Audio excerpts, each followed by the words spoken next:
The broadcast is now starting. All attendees are in listen-only mode. Good afternoon, and welcome to today's computer measurement webinar. My name is Jonathan Gladstone. I'm a director with CMG, and I'd like to welcome Densify, our sponsor for today's webinar, and their Chief Technology Officer, Andrew Hillier. He'll be talking about practical steps to optimizing your use of public cloud capacity. Andrew was with us last April as well, and we'll talk about that a little more later on. Andrew, over to you.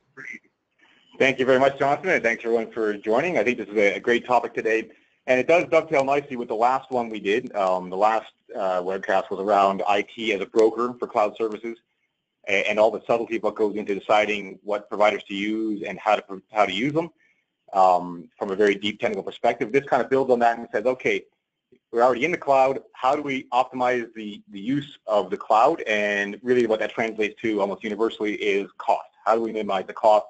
Because, of course, everything in the cloud, it translates to a cost, and it translates typically to an operational cost. So generally, the focus for optimization turns heavily towards getting that bill down. And I'm going to be going through a bunch of different strategies for bringing that bill down today.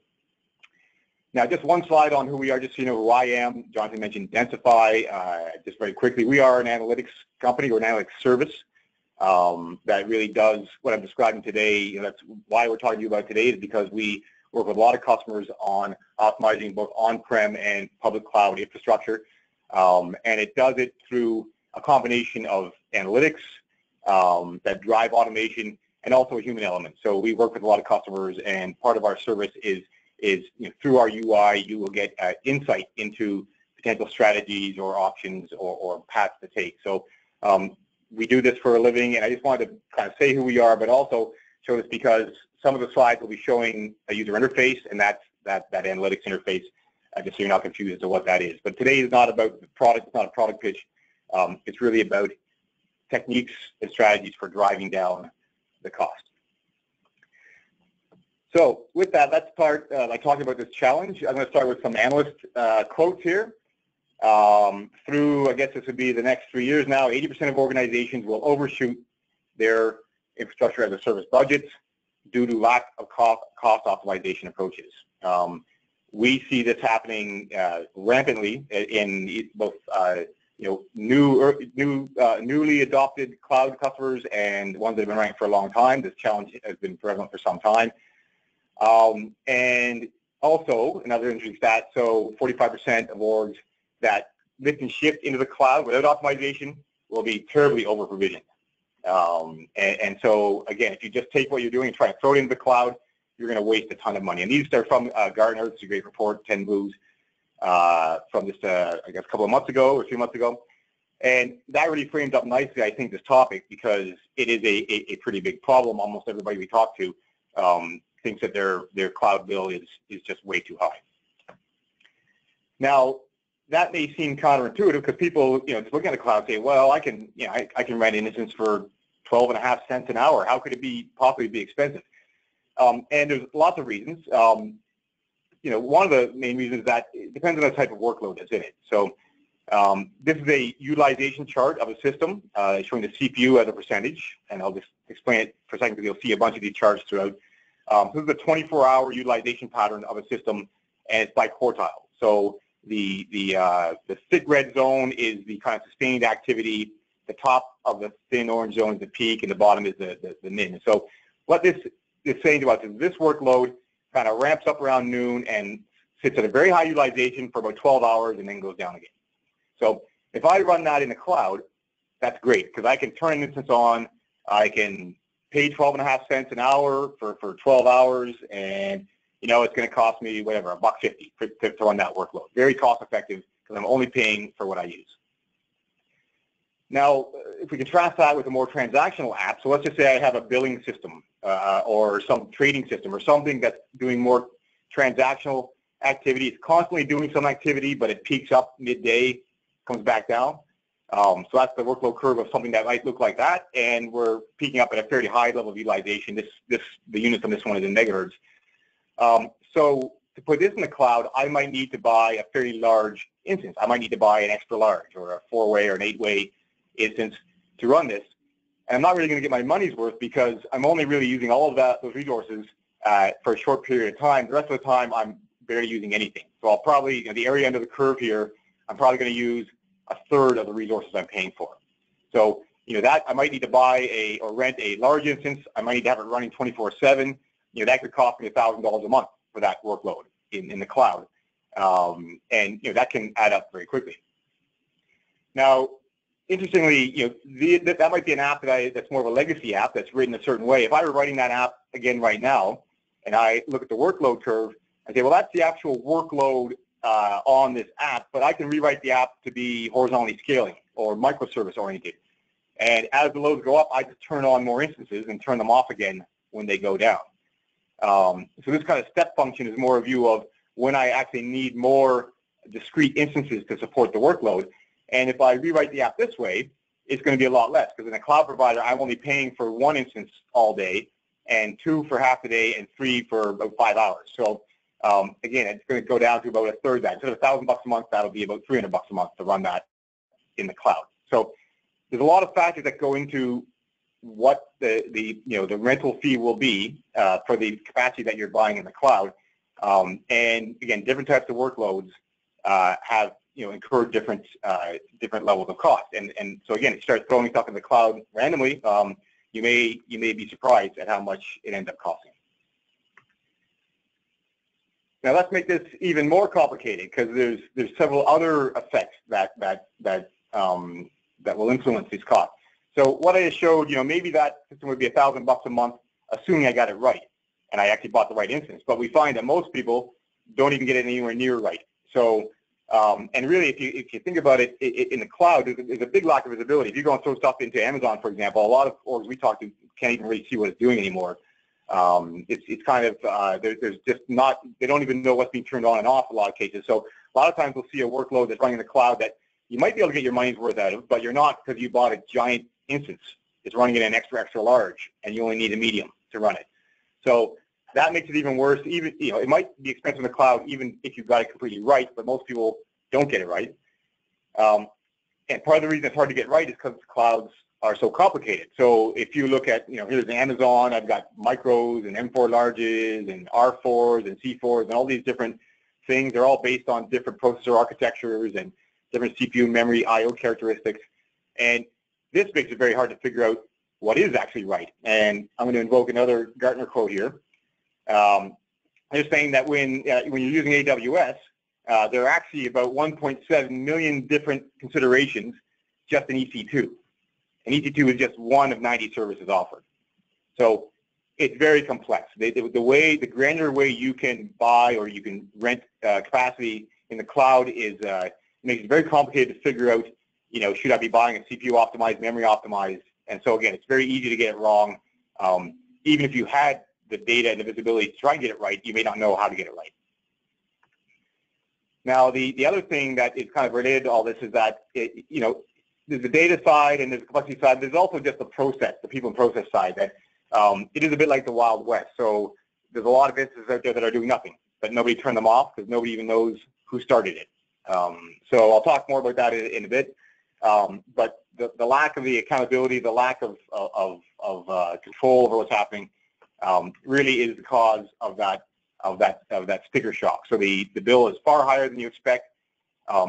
It's also very unpredictable, which is another big problem. A lot of IT organizations like predictability and budgeting.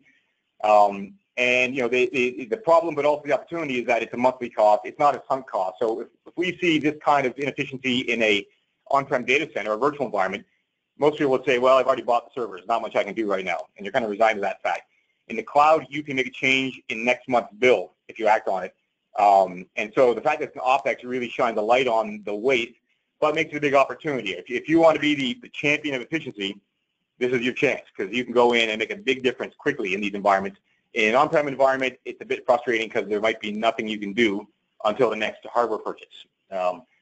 So along with the complexity of how different workloads work in the cloud and how much they cost, there's a lot of other factors that are really frustrating efforts to keep the bill down.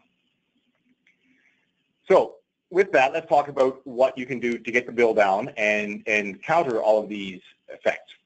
So what we universally see, and again, analysts talk about this quite a bit, is that the knee-jerk reaction when you start using Amazon and the bill is 3 times bigger than you thought it would be, is to go out and buy a product that can read the bill and make sense of it. There's all this granular data, it's all this metered usage, which is very powerful, but it's extremely complicated. And it's almost like to the early days of the companies that would read your telephone bill and tell you how to optimize it. There's a lot of companies out there that focus on doing that. And it's useful, but it's just the start. Understanding where the cost went, and if you're doing anything really ridiculous, is a good first step.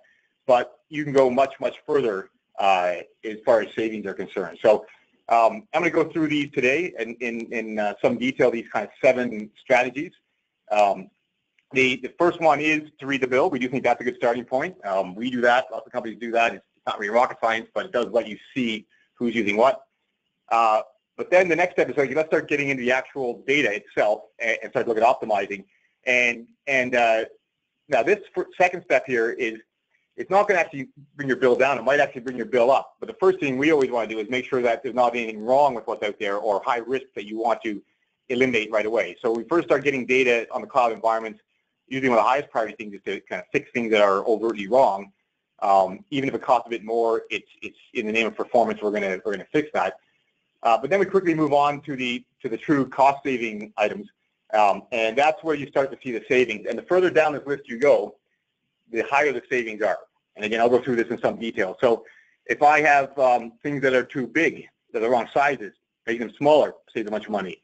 Turning things off that don't do anything saves a lot of money.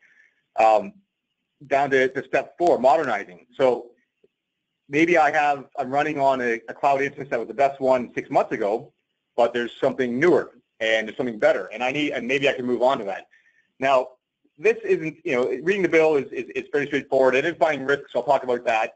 Once you start getting down into 3, 4, 5, you need to get into some pretty sophisticated analysis, because you really need to understand the workload patterns and you need to understand benchmarks. So if I'm going to start saying, I'm going to move you to a different kind of instance in the cloud, I need to make sure that it's the right size, and because they might have different architectures underneath them. They might be actually running on different hardware for that matter. So when I start to get down to number 3, number 4, I need to be very careful about how I do it. But if I do it right, I start to get very high savings. So we see 20% typically by just getting rid of the obvious waste in the environment. But if I can start to analyze against the newest services and make sure I'm current, we see 35 to 40% savings. And again, I'll show you detailed examples of this. And that's very rapidly attained. So that's a great outcome to go in and say, I'm going to point at the environment and start getting some very quick wins. Now that's within my provider, I can optimize a lot. Maybe I'm not even the best provider. So one of the other things that we have to promote is maybe maybe another cloud vendor has an offering that's more suited to the way your workload works. And I'll talk a bit about that. And that can layer on even additional savings. And then we get down to some even more advanced strategies than that. So maybe I don't want to just rent small, medium, and large instances. Maybe I want to actually run in the cloud, but in bare metal and overcommit, rent hosts instead of instances, and start to stack my own workloads. Or maybe I want to use containers. Of course, very hot area. Maybe I want to put things in Docker and run them. And when we get down to that zone, when you really properly analyze the workload patterns and do the math and crunch the numbers, you can get 50, 80% reduction in the cost. Very, very dramatic, and I'll go through this again in some detail. So there's a lot of opportunity to drive out cost in the cloud if you take the right approach. And again, reading the bill is really just a start. Really, in the long term, you want to explore many, if not all, of these options to drive down the bill. Now, the one last thing I'll mention in this is reserved instances, because they kind of weave into everything we do here. So it's a lot of people when they move to the cloud, they think, oh, I'm just going to buy stuff on demand whenever I need it, and I'm good. But if you actually have an idea of what you're going to need ahead of time and reserve it up front, you get a much cheaper cost. So reserved instances are a very important weapon in saving money, but they're very complicated, because if you have reserved instances, that means that you can't just go and start right-sizing and modernizing. You might have locked yourself into the wrong size, and you can't do it, for several months. If you don't have reserved instances, great. That's a great opportunity to go and drive the bill down, but you want to do it based on the optimized answer, not the unoptimized answer. So you don't want to lock yourself into the wrong stuff. So there's the opportunity to kind of lock yourself in and get benefits. You have to do it very carefully, or you'll end up getting locked into a bad situation. And we do see that, and then you have to come up with a plan to kind of roll over to the right plan. So that's the 7 strategies. Let's just start going through them, and I'll go into a decent amount of detail. I'm not going to cover the full gamut of everything you can possibly do in the cloud and every service. So I'm not talking about the database services today, and I'll talk a bit about scale groups. But for the most part, I'll just cover the fundamentals. So reading the bill. So this is what it looks like when you get the bill from Amazon. This is that we break it down by month and say, okay, here's your monthly cost over time against your budget. Again, very important to see where the money is going. That's the one that usually causes people's eyebrows to go up and say, wow, I'm spending that much. Even very, very small companies can spend, you know, 30, 40,000 a month, 100,000 a month in the cloud if they're not careful. That's the overall number, but I also need to break down where that money is going. So I need to understand who is incurring that cost, which team, you know, who started those instances in the cloud. So breaking it down by app or business unit or account is important, as is understanding which services are costing the money. So in this case, the EC2, the compute part, is the lion's share of the cost. There are some storage and some data transfer costs. Where's the money going? That's usually eye-opening again for people. A lot of times, if you're not architecting properly, the data transfer costs can be very, very large part of this. So getting that basic visibility, step one. No question. Understanding where the money went and who's incurring the charges is fundamental to recouping that money. Now, from a practical perspective, to make that work, what we find is that the term tagging has come up. I mean, we've all lived this for years in on-prem environments, but for some reason it's come as a surprise to people in the cloud that you need to actually say who's turning that thing on, what is it. So I have an extract here of kind of data you'd see in a CMDB or that we would use to describe an instance like a virtual machine on-prem. Really, a lot of the details require off-prem as well when you put it in the cloud, but people don't do it. When they sign up for Amazon and start throwing stuff in, or not pick on Amazon for any provider, they just start a bunch of VMs and nobody knows anything about them. So take ITIL and just throw it out the window. CMDB, it's gone. There's no in there. So you have to kind of rebuild that or reintroduce that discipline that you need to say what these things are, especially if you want to charge the right group for all the services that they're using. So that's kind of what we find has really come back, tagging, tagging and modeling the attributes of these systems. It's not really a surprise to anybody who's been running in IT for a long time, but that seems to have been lost in the translation. The other interesting problem we see is that there's also a lot of accounts. So when we talk to a company and start getting data from them, they might have a dozen or 2 dozen Amazon accounts because everybody went and made their own account and started using it. They may even have accounts they don't know about. We have one company we're talking to that has 80 accounts, I think, of which 79 are not sanctioned.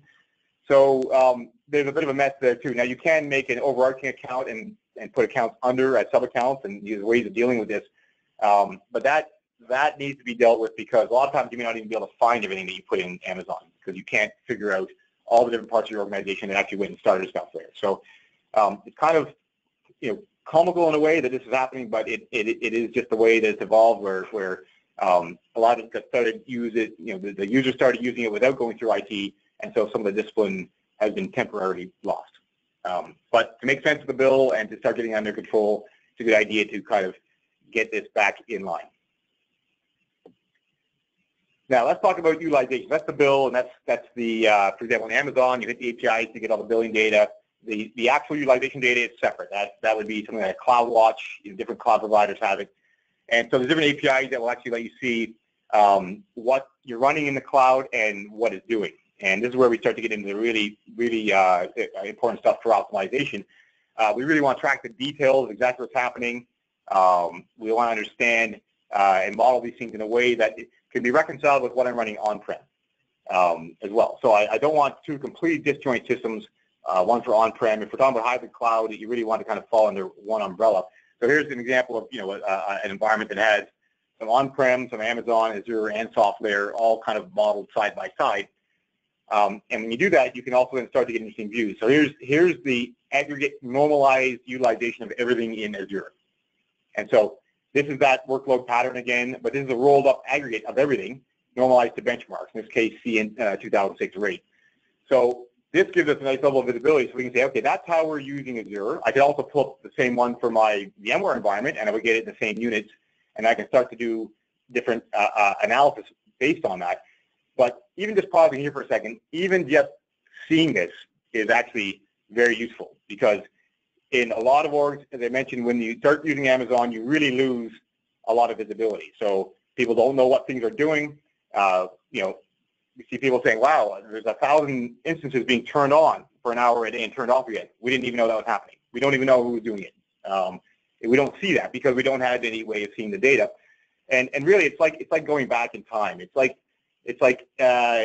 almost like you've gone back 10, 15, 20 years. Like what we take for granted now in most environments, you know, as far as a visibility and optimization and monitoring, you know, as a well-oiled machine, we've gone back kind of to the caveman stage where we're lucky just to see what something's doing at all. And if we don't look every 5 minutes, we won't even see the fact that somebody turned on 1,000 instances for a few minutes. It's just kind of gone way backwards. It kind of reminds me of the early days of Ceilometer in OpenStack, where it's just not mature yet, and it kind of hinders almost everything else you're doing. So in the cloud, again, we and other vendors, of course, are trying to close this gap by saying, okay, we're going to bring the same level of maturity to this level. But if you just sign into an Amazon account and start using it and using data, you'll find that you really don't know what's going on there anymore. And there's all kinds of other subtleties. So even if you hit CloudWatch for data, it doesn't give you memory. So you've got to come up with another way or pay more to get memory stats. Azure, you know, their APIs have been maturing and changing, and all vendors have. And so this is still in a state of flux. And even if you do go and get the data, not all of it's there. And then, you know, the question becomes, how do you interpret that data? So great, I have a chart on my screen. What do I do with it?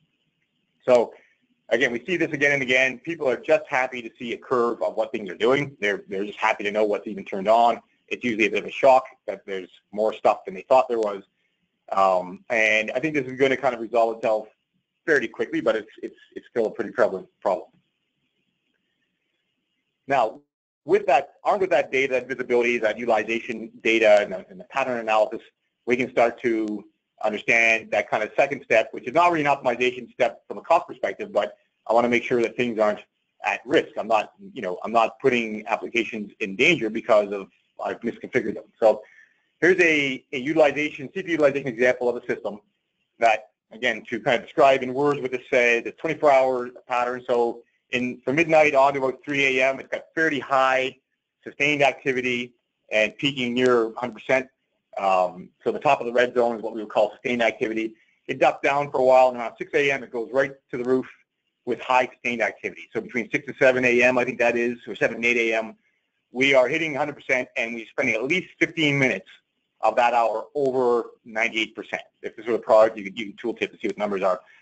So that thing is sitting pretty high, and then it kind of peters off again later in the day. So whatever that app is doing, it might be constrained. It might be worthwhile to give it more resources. So you know, this is kind of, this risk, pretty straightforward. I see high utilization, maybe make the instance bigger. And it will then spread its wings and perform better. Now, that's kind of the you know, one view on it, but that's not necessarily, of course, that simple. I think most people in the CMG would know this kind of intuitively. Maybe I don't need to make that bigger. Let's talk about different types of jobs. So if I have a batch job that runs at the roof for the better part of 3 hours overnight, if I see that running 100%, and every time I see it at 100%, I say, ooh, I better make it bigger, I'm just going to keep making it bigger forever. Because all that's going to happen is now it's going to run at the roof for an hour and a half, depending on, of course, the thread model and how the thing's written. But assuming it can actually leverage that capacity, it's just going to make it run in a shorter time. It's not transactional. Nobody was bothered by it finishing at 3 a.m. As long as it finishes by 6, we're fine. So I don't want to keep upsizing these things just because they're at 100%. So this starts to imply that I need policy to govern how I do this. I don't want to just as a blanket make things bigger every time they're running hot. Now, memory is a whole other ballgame. So if I see a system like this, you know, do I give it more memory? Well, you know, if you do, you might just constantly give it more and more memory again, because if anybody here has worked with Linux, for example, the buffer caches tend to consume all available memory, even if it's not being used by the application themselves, it's not part of the heap of the applications. So when I see this, I don't want to just go and make the cloud instance bigger. If I see, I've got an Amazon Medium running 100% memory, I don't just go make it a large. I really want to understand if there's actual pressure. So resident set, or in this case, there's an active curve from a virtual environment. I want to see if there's actually pressure on the memory. In this case, maybe there isn't pressure, or maybe there is slight pressure, and that will help me dictate whether I actually make it bigger or not. So it's not just cut and dry. I see things running hot, and I give them more resources. Some things, out there, some products do view it that way, or if you look at Amazon, has something called Trusted Advisor that will just look at the daily average and say if the daily average is high, you should make it bigger.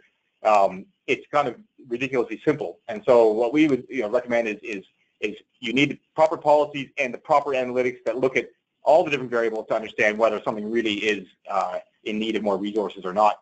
And if you don't do that, you can get into what I would call a bump-up loop, where you're just giving it more, and then, give it more, and everything kind of balloons up to some ridiculous size. And of course, you don't want that happening. So even just getting rid of risks is complicated. And there's all kinds of other considerations, and I won't go through all of them, but if you're running auto-scale groups, I might have 8 instances that are sharing loads being balanced across them. If I see one at 100%, I don't make it bigger, because another one's going to turn on. Or ECS, container services running on top of instances. So all of this impacts what I do. So again, there's a strong contextual element, policy element involved here, and of course the pattern-based analysis of workloads. All this kind of comes together to make sure that when we do try and make them things the right size, we do it correctly. And that's a good segue to the number 3. So that was about risk. This is about waste and right sizing. So now I want to say, okay, what out there is, I've got rid of all the stuff that's too small. What about the stuff that's too big? So here's an instance that if you look at its utilization curve, the sustained utilization of CPU is very low. It peaks up around maybe 30% midday and around 45% late in the day, never going above 50. And the memory also consistently stays below 50%. So if this is an extra large, I should make it a large. If it's a large, I should make it a medium. Whatever it is, I should chop it in half because the low utilization, I'm not using the resource I'm paying for, so I want to reclaim is the term often used for this. But again, it's not quite that simple. So what if that workload gets really, or that system gets really busy once a month or once a quarter? And we see exactly this happening where you take something and you downsize it and you made a time bomb, because when the thing gets busy again, it doesn't have the resources anymore. You brought it down to one CPU, and then it goes to do its quarter-end job, and it can't do it. So this is an example of something, that situation. This isn't a month-end job. This is a monthly activity. The information's been stripped from it, so it's kind of anonymized, but it's a month of activity of a system where most days it's pretty low activity, peaking up around 30, maybe 40% activity. But 4 days in that month, it actually went higher, and it had sustained activity for about half the day and peaked up to near the roof there. And so this is a real workload that actually lights up once in a while and does some processing and then goes down again. And if you drill down on that busiest day in this month, this is the hourly pattern in that day. So in this day, it did almost nothing until about 10 a.m., and then it went almost to the roof for 4 hours, then down, then back up to the roof for around 6 hours, and then down again.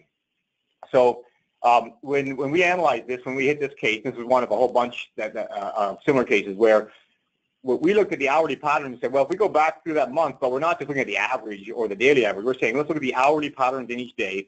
If you look at them carefully, this actually could possibly use more resources. Maybe it's actually constrained. It's a bit borderline, but in this case, the policy was saying if you go of 85% sustained, give it more. So we were saying this one might benefit from more resources. There's another product in the environment that doesn't look at the patterns. It doesn't look at the detail of the workload in this way. It just looked at all the utilization data and took the 90th percentile and said the 90th percentile activity for that last month is 3.25%. So if I drop the top 10% of the activity, this thing's doing nothing. So that product was saying take resources away. And again, that would just completely hose this business service. That would destroy it. So So I'm not going to name names here because that's not the point of this session, but the session is that if I'm going to take resources away and bring things down, I have to be very careful that I understand what those things are doing over time, and I have to look at quite a big time period. Now, maybe this one, there's an opportunity to turn this off when it's not busy like this. That's a different topic. I'll talk about it in a second. But from this perspective, I do not want to take the instances running on and just downsize it because my math was wrong. So that's, again, very important, very critical that you look at the workload history and the patterns when making these decisions. Otherwise, you're going to end up with some massive operational problem when a periodic load becomes active again. So historical patterns are important. If I am going to right-size this thing, I really need to understand what I'm going to make it. So is it just make it smaller, or is there a different type of instance that's even better for this thing? Maybe that thing's using a lot of CPU and not much memory. So maybe while I'm at it, I should actually make it a different type of cloud instance, CPU optimized, memory. Maybe I can make it a micro instance or a burstable instance, and when it gets busy, it uses it, but it's not a production workload, so I don't care if it's constrained a bit when it goes to run. So not only do I need to make sure I make it the right size, I want to make it the right type, because there's all kinds of different shapes and sizes. There's 1.7 million options in Amazon, so I want to make sure I'm choosing the right option. To do this, again, I've mentioned this earlier, it's very important to use benchmarks in everything we do. So a percentage isn't very useful because you don't know what it's a percentage of, and megahertz isn't very useful. I know in virtual environments, that's kind of a standard, but that's only for apples to apples. Within a cluster of the same architecture, that'll work. If I'm moving to a different type of architecture, that doesn't work so well. And in the cloud, if you look at Amazon, for example, all the different instance types, most of them are based on different processor architectures. And jumping between them is very difficult if you can't figure out and normalize the data between them. There's a whole bunch of other considerations around driving down cost as well. So if something is really doing nothing, probably doing nothing, then some people call it deadwood or zombies. You want to just turn it off. Now, that can be difficult to identify as well, because maybe there's an instance that does a little bit of something once a night or once a day. Maybe it's running a backup or doing some batch job, but it's not really doing anything productive. So again, this detailed analysis with the patterns and the ability to look at all the stats and the I/O patterns and everything is very important for making sure you understand when something is truly a zombie and that you can just turn it off, which is a pretty big cost-saving opportunity if you can be sure that the thing is doing nothing. And that's where all that history and patterns comes in. And as I mentioned also, maybe some things can be turned off. Maybe some things just don't do anything on the weekends or after business hours, or they just do something once a week. We see a lot of cases where that thing's turned on forever because the organization didn't really have the tools and maturity to figure out exactly when it needs to be on and schedule it off when it's not. So that that can actually save a bundle for certain workloads if you have the ability to figure it out. So that is right sizing. That is saying I want to make things smaller if they don't need all the resources that they are currently given. Now, one special case of that or related thing is what we call modernization or rationalization. And I alluded to this earlier on the first slide. There may actually be newer offerings that you can use that will save you a ton of money that you're just not aware of because you deployed that app 6 months ago, and in that time, your cloud provider brought out some new stuff. And it's kind of funny. It's like a cell phone provider. They don't exactly call you every time they have a new promotion or a new plan that's cheaper than the plan that you're on. They kind of let you figure it out for yourself. So in this case, don't expect the cloud provider to tell you that they have a new, oh, you're on M3s, well, there's now an M4, and it's actually cheaper. You kind of have to figure that out for yourself. And even if you do have a way of figuring that out, understanding that happens, it's really hard to keep up. So what? So I've done that. Okay, now I've got to figure out now what my workloads look like on that M4, or now they've changed the rules on RIs. So how do I deal with that? So it's really not something that can be dealt with manually. It's really something that needs to be kind of happening automatically to make sure that the tech currency is always up to date, and it's not that you accidentally chance upon a new offering because you happen to be browsing the cloud provider's website. Now, I'll invoke Gartner again on this one. So, they had an interesting stat here that there's new services and price drops, and there were 59 of them over the last decade or so, creating unprecedented challenges to cost optimization. And I would wholeheartedly agree with that conclusion. I think that almost everybody we analyze will have a ton of stuff that is older and there's a newer option. I think we've only maybe hit a couple of companies that did an all decent job of staying current on what the offering is, and they were tech companies, so it's kind of their business to do that. So Gartner would say it's an unprecedented challenge. I would say that if you have the right way of understanding this, it becomes an unprecedented opportunity. Because again, if you have the ability to automatically figure out that there's a way you can now carve the bill by N% just by rolling over newer stuff, that's awesome. That again, that makes you a hero because you're saving the company money with very little risk. It's just really being smart about how you're buying. So here's an actual analysis that kind of rolls in all the things I just described. I showed you the bill analysis, but as far as de-risking, right-sizing, modernizing, this is what it would look like. So, and let me explain this because it's a pretty detailed table, but there's some useful stats in here. So you see this second column. The first column is the number of instances that are in each kind of classification.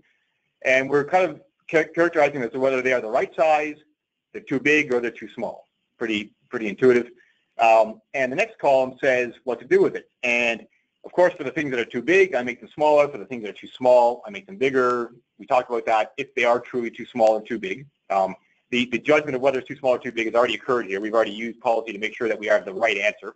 And so we're going to correct this. But you see the purple ones, there's a whole lot of opportunity to save money, even if things are currently, they look okay. So let's highlight one of the examples. So in this environment, this is a real environment, there are 7 M3 large Windows instances, and they have a benchmark of 59.8, and they can all actually be running on M4 larges, newer instances, which have basically the same benchmark, but are almost 21% cheaper. So there you go. I can go and save 21% just by rolling over if I know that that exists and I know that it's the same horsepower as what I'm on, right? So, and that could get pretty complicated. So here's another example. This one's actually a downsize. I'm on C3 extra larges, but they're too big. Now there's 2 of them with this condition. I can go down to larges, but while I'm at it, why don't I go forward to a C4 large? So I'm going from a system with a benchmark of 128 to one with a benchmark of 73.6, but based on the analysis of the data, that's enough to do the work that this thing's doing, and I'll save 52%. So tremendous result there from a modernization perspective to drive out cost, while I'm downsizing and I'm modernizing at the same time. And again, it's a big opportunity, and the combination of these are pretty powerful. So this example, this is a real example. We see this repeat fairly consistently. That if you just do the downsizing, you'll save about 20% on the bill for the compute portion of the bill. But modernization saved 36%, and we see right in around 35 to 40%. Another environment we analyzed recently was 38.5%. So this is just with the one I'm running. I'm running in the cloud already. If I crunch the numbers properly and optimize, I can shave a third off my compute bill, which is huge. That's a big win, and it's pretty rapid to do. In this case, the CloudWatch data gives the history, and you can get these results fairly quickly. So that's kind of a single screen that brings together items 2, 3, and 4 in that strategy list. And again, it's a very, very practical way to go and stop the bleeding of cache in the cloud.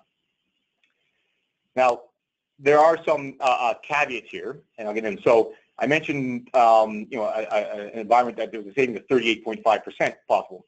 The challenge was that there was a lot of reserved instances in that environment. So they had actually locked into the instances that they're using, and so they're kind of frozen in the wrong model. They can't actually go and downsize them because then they wouldn't be using their RIs anymore. So RIs are a very important topic. I kind of alluded to this earlier. If you have them, they're going to actually limit what you can do. Now, the good news is, if you're using predictive analytics, you can actually say, okay, well, that's fine. Let's look at when they roll over and come up with a plan. So in that example I was talking about, we came up with a 12-month plan saying, okay, you can't do this today, but over the next 12 months, here's what you can do. And then you'll be saving 38.5% when you get there. And, depending on when they roll over, you make it that quickly or on a month-to-month basis. So that rolling over becomes important. If you lock yourself into the wrong stuff, that'll get you the right stuff. RIs they're a double-edged sword because you might have also locked yourself into an older instance type, and you can't actually go to the newer stuff because you don't have RIs on it. Now, if you don't have any RIs, it's a blank slate. Great, that's an opportunity to go and reserve stuff. And as I mentioned earlier, but you don't want to reserve the wrong stuff. So you want to make sure you've optimized the environment, and that's what you reserve. Although not quite, because you want to make sure you optimize, but also forecast what you're going to need before you lock in, because you don't want to lock yourself into what you need today, and then 3 months from now your workloads have grown and you can't use that anymore. So there's a whole lot of subtleties around that, around locking in.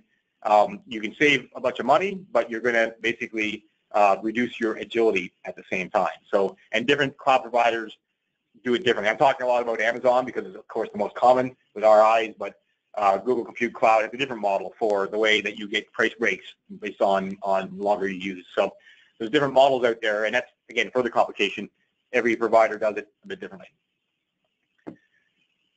Also with RIs, there's very complex rules that are changing all the time. So I reserve stuff. When I reserve something, I reserve it in an availability zone, and there are certain rules about how I can move between availability zones and certain classes, and I can split RIs, and I can merge RIs, and they actually recently changed the rules on that, so now they're automatically split and merged. So it really is a moving target. Some companies we talk to that are very advanced talk about disposing RIs. They want to sell them. You can actually sell them to other people if you want to, and so maybe you want to dispose of your RIs and buy new ones. So again, it's a whole market in itself. And as I just mentioned, you also really need to understand what's the future, not just the right now. And that's not really a mentality that a lot of cloud adopters, teams that are working on cloud think in. There's a kind of mentality out there that you don't really have to plan anymore. And the truth is, of course, if you do know what you're going to need and you do some planning, you can save a lot of money, as has always been the case. It's completely true in the cloud as well. Okay, so that's RIs. That's optimizing the cloud bill. When you're in the provider that you're in, that's how it would go in between providers. So let me pull this up. Here's an analysis of a system with pretty low CPU utilization, kind of high memory. This is like a 2-week period where the memory kind of bumped up. And we're saying that if you put it in Amazon, you got to buy a 4x16. And you don't need 4 CPUs, but you have to. That's the way the catalog is structured. And now I should also mention this is several months old, this screen, so all this may have changed by this point. This is just an example. Azure, to get enough CPU, I have to buy too much memory. So it's got a different catalog with a different way of purchasing and different shapes and sizes. SoftLayer has the ability to buy CPU and memory separately. So I can actually buy 2x16 if I want to, which is a better fit. So the way my workload works in each provider is different. So if I'm running in one provider, I can optimize it to death in that provider, but maybe a different provider will give me an even cheaper price because of the way they structure their catalogs. Second example where we're showing the impact, this is a system where we're saying when we analyze on different providers, we see something different happening here. So it's currently on an 8x16 system. I don't need all 8 CPUs. You can see I'm using less than half. But the benchmark of what I'm running on is 315 CINTs for those 8 CPUs. So I do need about half that horsepower.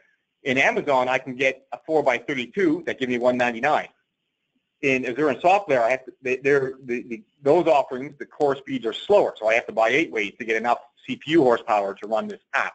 So this provider is a lot cheaper just by virtue of the fact that its core speed is faster. And for this app, that makes a difference. So the ability to analyze normalized data between providers starts to give you very good insight into, and again, we're not saying Amazon's better than Azure, or we're just saying the numbers, the data will tell you. We are agnostic. We don't really care what goes where. Running the numbers will give you the answers for your apps. And this is what it looks like in kind of in a UI form where we're looking at a system. This happens to be a VM, but we're saying that in Azure, it could go on a standard F2 Linux for $95 a month. If I put it in Amazon, it's actually cheaper. It's $76 a month. But it's part of an application, and the whole app needs to go to the same place. So I'm not going to send each system off to a different cloud provider. And at the app level, we're saying that the best provider for this one is Azure in this case. And I can see a comparative view of the per instance cost average across the different providers. So the ability to analyze this same analysis is used to migrate into the cloud because I mentioned at the outset, it's very important to model the utilization in a normalized way that's consistent on-prem and off-prem. Because we're doing that, we can actually analyze on-prem things off-prem. We can analyze the things in the cloud to other clouds. We can analyze them back on-prem. It's kind of any to any, and this is kind of what that looks like, where I can make an objective data-driven decision on whether a different provider would be a better option for what I'm running. And a lot of organizations will choose multiple providers. We see a lot of people choosing two, at the very least, just to make sure they have some, they're not locked into a single provider. Now, a couple more sections. I'll step it out a bit. We have about 13 minutes left according to my clock. So let's talk about bare metal. So let's say there's different providers. What if we were to adopt an entirely different hosting model? So instead of buying small, medium, and large in the cloud, and we all know this model, it's like t-shirt sizing, where I buy an instance and I put the whatever I'm running in it, and I size the peak to make sure it's not constrained, and I'm paying for that whether I use it or not. There's no overcommit inside a cloud instance. What if I rent a server instead of a blade instead of an instance, and I put a hypervisor on it? Then I can stack my workloads, and I can start to dovetail. My workloads and leverage overcommit. And this gives a wildly different answer. So in this case, here's an app with 60 components that if I put it in small, medium, and large, and this provider costs $13,500 a month. And we chose software because software provides virtual instances, they're called, but also bare metal. And the same provider, those workloads will stack together onto 4 blades for half the price and 4 times the utilization. So for certain workloads, I mentioned this right on slide 1, you don't get your money's worth if you stick them inside an instance. Maybe it's better to run them with other workloads and let them share resources when they're not using them. And that's exactly what's happening in this case. And we see this fairly repeatedly, that for workloads that you might be throwing into the cloud, they might be better off through running bare metal in the cloud rather than renting instances. And that always begs the question, what about on-prem? Should I even put it in the cloud? And we see our customers sometimes saying this as well.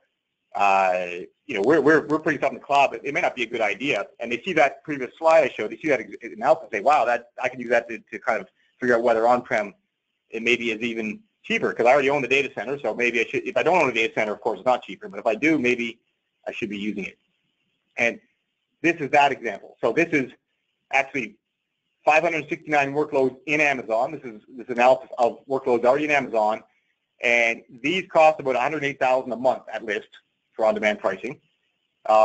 They will all fit in 16 Synergy server cartridges that at list are about $300,000. And that's just right off the internet. Nobody pays list probably, so you probably get it for much less than that. So every 3 months in Amazon pays for all the compute gear to run all these workloads. Not the VMware licenses and the networking and all that kind of stuff, but just for the compute.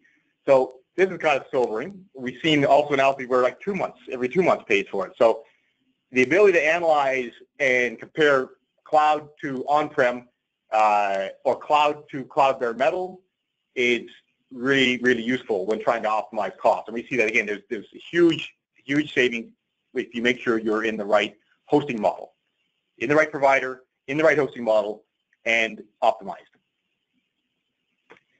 Now, last section I'll get to is containers, of course, which is probably one of the hottest topics right now. The very same effect applies for containers. So if I buy small, medium, and large, I'm kind of buying these items of capacity.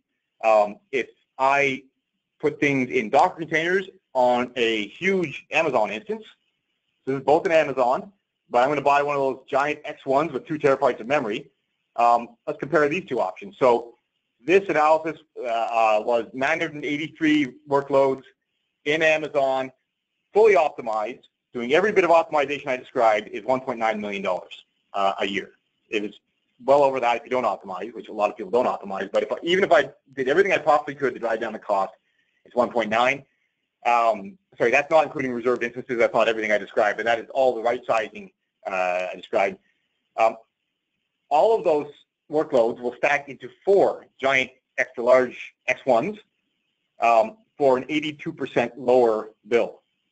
So very sobering. I love containers. They are very memory efficient. They stack together. So I can't run a hypervisor inside of cloud instances, but I can run containers. And so, and again, both of these sides, if I did RIs, that applies to both sides of the equation. So if, you know, RIs would take both sides of this down. So it's kind of an apples to apples analysis, which is huge. And this is where we see a lot of customers, if they're not there yet, they want to get there. And, you know, so they're maybe at the stage now of getting a high bill, but where you really want to get to is being able to optimize your services for either legacy or cloud native workloads. I want to basically minimize the footprint of what it takes to host them. And for cloud native, one of the things we're doing is also doing integration with Amazon's container service. So if anyone's familiar with that, it will schedule Docker containers onto instances, and it uses some fairly rudimentary algorithms. We are working on an integration with that will allow, so this is not yet, this is a bit of roadmap stuff, but we're basically adding an ability to add a much more advanced scheduling option. So when containers are started, you know, basically it automatically plays Tetris with the workloads and lets you run on a fraction of the infrastructure. So you plug this in and you save 30–40% on the bill. And it's totally transparent to the application. It's just through more intelligent workload placement. And so in the container world, I think we see a huge potential to drive down cost and drive up automation. And this is the kind of architecture we're working on with some of our customers, our more advanced customers, to kind of codify the cost savings into the architecture. So just when you run it, you don't have to know what's going on. It just basically saves a ton of money. So that's the 7 areas. I think, you know, to conclude, we see a huge opportunity out there to optimize if you can crunch the numbers properly. You know, that's maybe mildly self-serving from an analytics company, but it's true. If you do all the right math, you can save a ton. And I walked through 7 different strategies, of which the bottom 5 are the real cost savers. There are others that I didn't get into today, but, you know, ways of driving down that bill. So that concludes the content I wanted to cover. I'm going to hand it over now to Jonathan, and we have time for a few questions, and I can certainly go a bit past the hour if we need to. So, Jonathan? Hey, Andrew, thank you for a fascinating presentation. That's a really nice carry forward from what you gave us last time. We do have a couple of questions. I'm hearing my echo. You sound fine to me, so it might just be on your end. Okay, good. So first, what utilization metrics should you look at when you're sizing for public clouds? Well, we look at a ton of them. So I talked quite a bit about the CPU and of course making sure it's normalized. There are numerous memory metrics. Different systems give different levels of detail on that. I talked a bit about that. I/O is very important. So when you're sizing into Amazon instances, for example, different classes have different limits on the I/O. So the disk I/O, the network I/O, those are very important as well. There are, I mean, you can get deeper and deeper if you can get stats from inside the OS. You can get more and more accuracy, but we find, practically speaking, it's kind of the main CPU, memory, and I/O metrics are the core ones, and there may be multiple metrics in each of those categories that you need to look at. So I focus a lot on CPU and memory here, but of course, the I/O being the other big one that will dictate what kind of cloud container or instance you can use. Great. Sounds a lot like traditional performance management and capacity planning. I guess there's no surprise there. I have one more question, but before I just want to remind our audience members, there's still time for you to submit questions down in the bottom right-hand corner of your screen there. So if you want to do that, please go ahead. Andrew, I have one more question here right now. How does this compare to Trusted Advisor from AWS?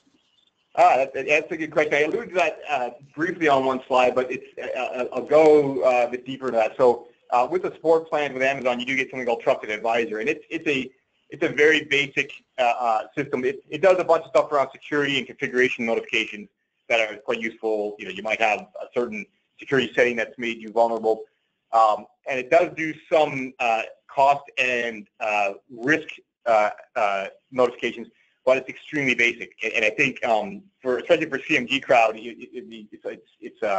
you'll appreciate it. It actually uses the daily average, and if the daily average on 4 of the last 14 days is over 90%, it says you're constrained. So it does that for the lower side as well. It says an instance is likely too big if the daily average on 4 of the last 14 days is under a certain threshold. So, and it doesn't say what to do. It just kind of gives you a notification saying you have some instances that may be too big or too small. So, all our customers have that because it comes with the Amazon support plans, but it doesn't really do anything that I described. It does some useful stuff on the configuration and security side. But as far as notifying you that you can make a M4 large into a C3 medium, it doesn't come anywhere near that. Nor do I think that they really are interested in doing that. Frankly speaking, most cloud providers, they do have to make money. So, it's got some very, very basic daily average based answers. So it's nothing like what I just showed in terms of the ability to be very precise and to get it right. It just kind of leaves it to the end user to figure out the rest of it.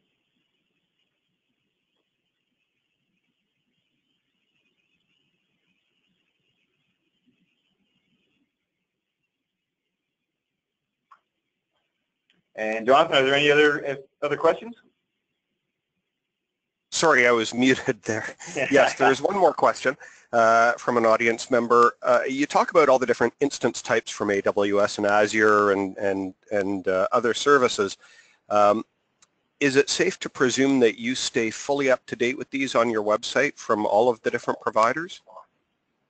Yeah, yes, that's one of the things that I mentioned. Keeping up with this is almost impossible unless it's your business to keep up with it.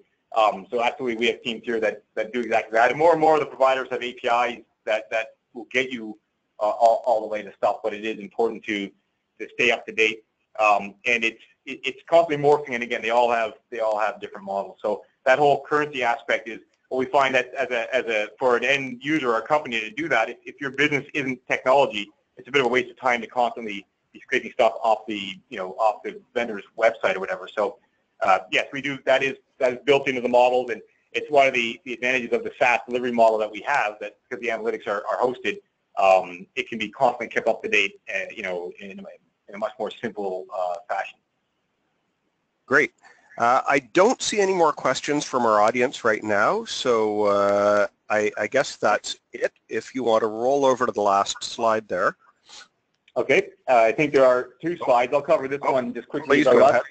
Yeah. So if you do want to learn more about us, I didn't talk too much about the product. You saw some bits in there, but there are lots of videos that go into more detail about what we do, exactly what we do, and how we do it. There is a landing site for this webcast. If you get that will get you to the details specific to this session. And it is very easy to try. I'll just put a bit of a plug here. It's very easy to try our product. You can sign up and connect, and it will start analyzing. And if you do that, it's free for the initial use period. And right now, we can have a promotion. If you do it right now, we will send you a lovely Densify T-shirt. So okay, that's kind of how people can try it out. If you're interested in more information or to give it a go, that's how you can get there.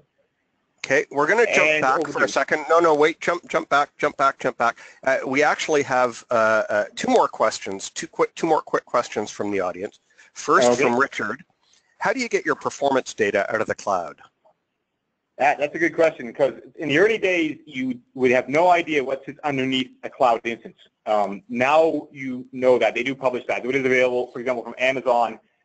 They do make available the hardware type that is sitting underneath, the M3s and the M4s, and that drives those benchmarks that I talked about. So in the early days of cloud, it was very abstract, and they wouldn't release that. You'd have to guess at it, and there are ways of trying to figure it out or benchmark it. But now that is actually available. So you do know the hardware family of what you're running on, and that's constant for a family within Amazon. So for example, like the M4s are all a certain class, which might be different than the M3s or of course the M2s. So that is available, but again, before it was available, it does make it a bit of a bit too much of a black box. It was difficult to figure out what to do. Great. If you want to roll forward to your call for action slide there. Now, this is my personal question. Those T-shirts of yours, is that single sizing, or can you specify both the length and the girth? That's a funny joke. Yeah, you're not actually required to answer that question. Yeah, we call the other one pant sizing, where you can you can specify the waist and the leg separately. That's the those are the clouds with the separate CPU and memory. Right, but you weren't offering pants, so what can you do? Yeah. Okay, so Andrew, I'd like to thank you and thank Densify for sponsoring today's webinar. This has been a great follow-on. So today we had practical steps to optimizing your use of public cloud capacity. Last April, we had how capacity managers enable IT to become a broker of services in a hybrid cloud world. Today's presentation has been recorded and will be available on the CMG website sometime within the next few days. The previous webinar is also available up on our website. I'd like to remind everybody in our audience not to forget about our upcoming CMG conference for capacity planners and performance management professionals. CMG Impact 2017, November 6th to 9th, 2017 at the Loews New Orleans Hotel, right downtown in New Orleans. We'll look forward to seeing you there. Thank you everybody for your time. Thanks, Jonathan.